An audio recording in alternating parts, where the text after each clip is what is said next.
Alright, fellas, we're back with Stocks here. He's going to join us for another segment. And we were thinking all day, what can we do? You know, what can we do to incorporate everyone? Because, you know, some people are 6-0 like him. You know, there's some people like me that are, I won my first game, by the way. Winner, winner, chicken dinner. Unfortunately, it was against the computer, so don't put too much stock into that one. No point intended. But I was like, man, I got it. We can play a little stock market game. We can go up and down and play the name game. So what I'm going to do, I'm going to name a team. Stocks is going to tell you if he thinks they're going to make the playoffs. If not, he's going to tell you what they need to do. And if they make the playoffs, he's going to say if they're a contender or a pretender. So far in the season. So maybe it'll all change by week, 16, 17. But for right now. Now, do you think the Bears is a playoff team? Now that Bill played the Bears in his 4-6 defense, I believe he should be able to win the NFC North. And yes, I believe he will make a run in the playoffs. Definitely, yes. The Bears are what we thought they were. They're what we thought they were. They're what we thought they were. They're what we thought they were. You think so? Because the Vikings are there too. Yep. He beat the Vikings 35-14. Oh. In this week 6. Oh, nice. So get your facts straight. I believe the 4-6 defense is a defense that's gonna throw a lot of owners off if you meet up with him, and definitely clog up anything that you bring at it. 35-14 Bears victory. I will say this. If you get time in the 4-6, you can exploit it. Oh yes. If you but don't get me wrong, you have to be patient. Yeah, if you don't, you'll get beat. Yeah, you will. Yep. If you get away from the run on the 4-6 and you just abandon the run, you will lose. Because in the first half, I was. It's no secret. In the first half, I try to read the defense. I don't try to do anything spectacular. I try to win the game in the second half. Try to keep everything in front of me in the first half, and try to really learn the ins and outs and the weaknesses. Because I do scout my opponents, like Stock scouts his opponents too. I try to see, was I right about my scout? Was I not? So I kind of play a little conservative in the first half. And I punted the ball a few times against the Bears, and I thought, well, I think I got him figured out. And so then I went with the draw play, and about half of my runs were off draws, but he was having trouble stopping it. He surprisingly covered Kelvin Johnson one-on-one pretty well for one-on-one coverage. I have to give him credit for that. But Kelvin did also catch him for like a 50-yard touchdown pass too. So if you're patient, the deep ball will open up, but you have to stick with the run, like Doc was saying, and you have to be balanced against 4-6. Yeah, in the game against the Bears versus the Vikings, the two teams that traded Jared Allen and Peppers and Hester, the trade-off was Allen got 2 tackles for a sack, Peppers got a tackle for a sack. But the thing is Jamal Charles ran all over the Vikings for 35 attempts for 204 yards and 2 touchdowns, where AP only had 14 attempts for 45 yards. And Ponder didn't play that well. That's interesting because against me, I don't know if my run defense is just that stout because I have those DTs or not, but he only had like 72 yards on like 16 attempts. And one of them was a 20-yard gain, so if you take that away, he has about 50 yards on 14 attempts. So, that speaks to his play style, and if you're very patient against him, you'll have success like I did. But me and Stocks both played him, and if he rushes you, you won't, because the difference of the game and the reason why I lost was because his defensive end, who's also leading the league in sacks, I forget his name. Yep. He sacked Matthew Stafford for a sack, and Matthew fumbled, and then he picked it up and ran for a touchdown. So yeah, well, Donahue is putting up some serious stats. He had 6 tackles and 5 sacks against the Vikings. Christian Ponder must be hurting, man. Um, he's going to be in contention for Defensive Player of the Year. well, that's it. You had to let your balls go quick. You had to know who you were passing to. There was no time to really second guess your passes against him.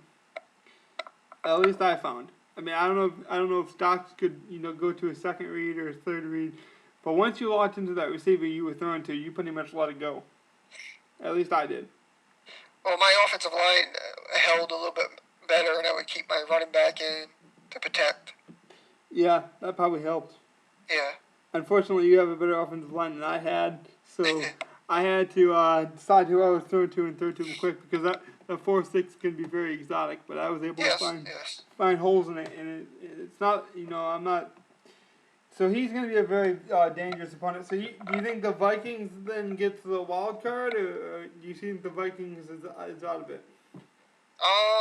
The Vikings are more up in the air. I don't know how he's going to do with Christian Ponder. I know Adrian Peterson very well. Peterson can carry a team all the way, but you need to give him the ball, and you can't stop. 14 times against the Bears is not enough. You need to look at least 20 to 25 times, because all it does is take one carry, and I don't care where you are on the field. I know AP. I've used him for all 11 for 5 seasons. He can take it to the house, and he can change the game, and he keeps the other team on the bench. He keeps them off the field. So you're playing clock control and you're playing ball control, and that's what AP's there for. I will say, playing against the Vikings, he's very good at comebacks. So I don't know if he's very good at game comebacks. I don't know if he can come back in the division and make some noise. I'm also looking to spoil some playoff dreams. And I got both of these guys coming up, so, But, I also felt the same against the Vikings. Although his pass game did pretty good against me. I mean, he found some holes. At the time, he still had Harvin, so Harvin found some holes, and Pashenko found some holes. And he did run with AP, but he ran with him late. He didn't like to run with him in the beginning of the game. He liked to use him as his kind of cleanup back, and when the defense is kind of tired in the third and the fourth, and I kept on thinking, man, if this guy would have ran like this in the first and the second, I don't know if this game, I don't know if I would have had the lead I had. I mean, I don't, not saying his philosophy is horrible, but I don't know what where he'll go from here. Looking forward to if he doesn't make the playoffs and maybe until next season to improve. I don't really see anything he really drastically needs to do. I mean, he's got the rookie quarterback. He made the big move early in the season. He said, "Forget you, Dominic McNabb. You can go to the Dolphins in the free agency." Well, the Dolphins picked him up, and he hasn't looked back. So obviously he kind of made that big move already. He needs I think he needs a wide receiver. I think that's probably his need. Yeah, he's got Michael Jenkins as his one of his top rated. Devin Hester also 77. Yep. Aroma Shadu at a 72. The tight end position, Shanko at an 84. That's his highest rated receiver catcher on his team. So yeah, he could definitely use a wide receiver help there. So what do you think about me and Manny? Okay, so which one would you want me to go into first, you or Manny? I'll go with the Packers. I'll go with Manny. I believe Manny's spin fall is going to spin down. I think the trade in all is going to cost him a season to get used to.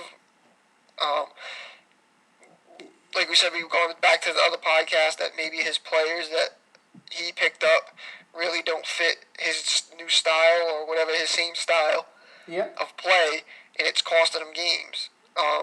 For whatever reason, Rodgers is not putting up the stats that you would think. Yeah.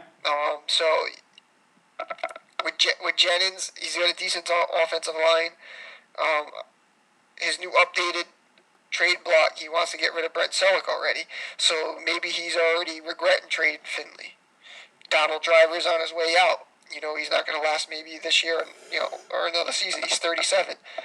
Yeah, so I believe Manny's going to take a hit this year, but I wouldn't count him out. But interesting enough, we got about 5 minutes, so we can break down Manny for this 5 minutes, and then we can go and do this some more if you want. But what is the Eagles' record overall? Do you have it in front of you? I think he's 2-6.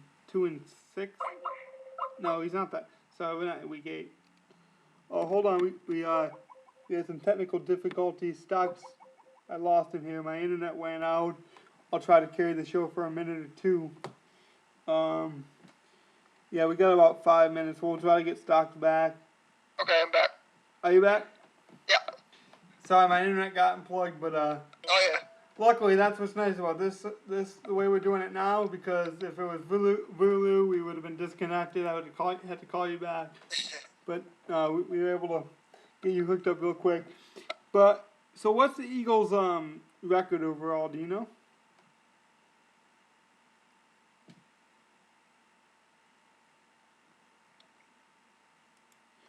I think he's got like 1 or 2 losses.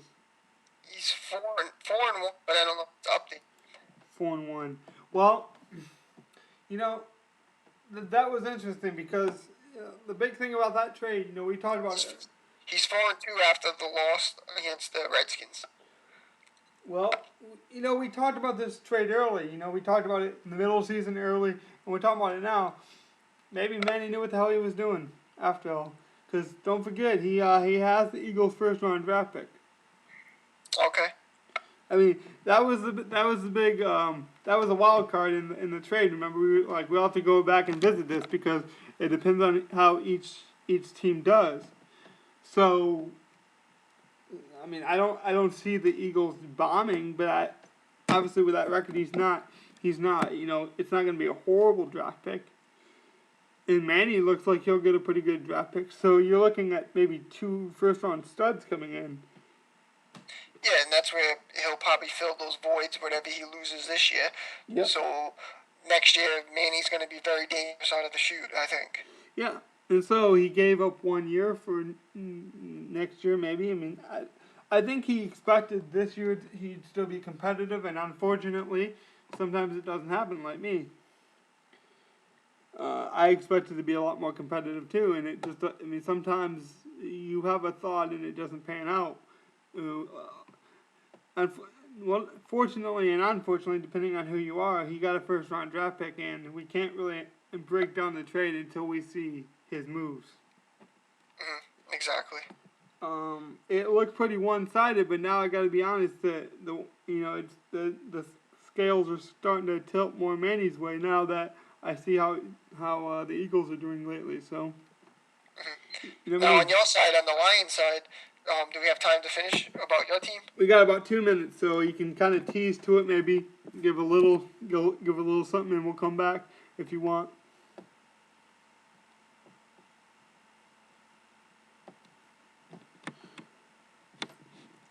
I keep on losing these connections. And be a spoiler and carry it over into next year. On that side, go after a defensive player.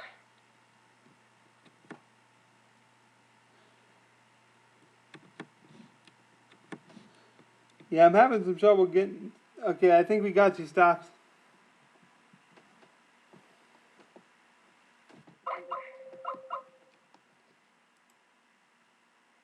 You there, buddy?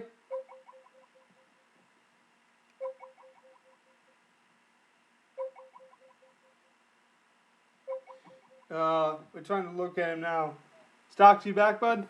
Yeah. You want to reset it? Yeah, we'll edit this out. 'Cause I can. Yeah, no, I'm saying cancel this off and start a new call.